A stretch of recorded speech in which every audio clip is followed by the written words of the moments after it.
শেষ 32-এ জয় পেয়েও পুরোপুরি স্বস্তিতে নেই যুক্তরাষ্ট্র, বরং শেষ 16-র আগে তাদের সবচেয়ে বড় দুশ্চিন্তার নাম ফোলারিন বালোগান। বসনিয়া ও হার্জেগোভিনার বিপক্ষে পাওয়া লাল কার্ডের কারণে বেলজিয়ামের বিপক্ষে তাকে ছাড়াই মাঠে নামতে হবে মার্কিনদের। প্রশ্ন উঠেছে, এই লাল কার্ড কি আপিল করে বাতিল করা সম্ভব? সংক্ষিপ্ত উত্তর, না।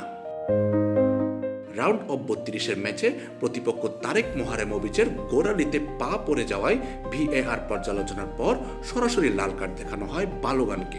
এরপর প্রায় 30 মিনিট 10 জন নিয়েই খেলতে হয় যুক্তরাষ্ট্রকে। তবুও 2-0 গোলের জয় তুলে নিয়ে শেষ 16 নিশ্চিত করেন তারা।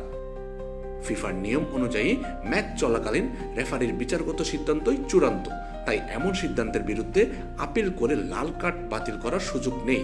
তবে যদি ডিসিপ্লিনারি কমিটি এক ম্যাচের বেশি নিষেধাজ্ঞা দেয়, সেক্ষেত্রে অতিরিক্ত শাস্তির বিরুদ্ধে আপিল করতে পারবে ইউএস সকার। তবে ঘটনাটি নিয়ে ভিন্ন মত দিয়েছেন সাবেক ফিফা রেফারি মার্ক ক্ল্যাটেনবার্গ।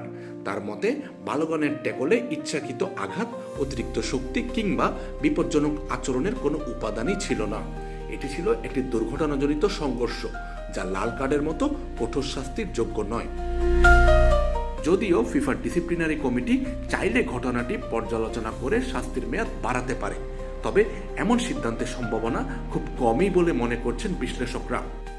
সব মিলিয়ে যুক্তরাষ্ট্রের সামনে এখন সমীকরণ একটাই, শেষ 16-র সবচেয়ে বড় ম্যাচে বেলজিয়ামের বিপক্ষে খেলতে হবে তাদের অন্যতম সেরা গোলদাতাকে ছাড়াই।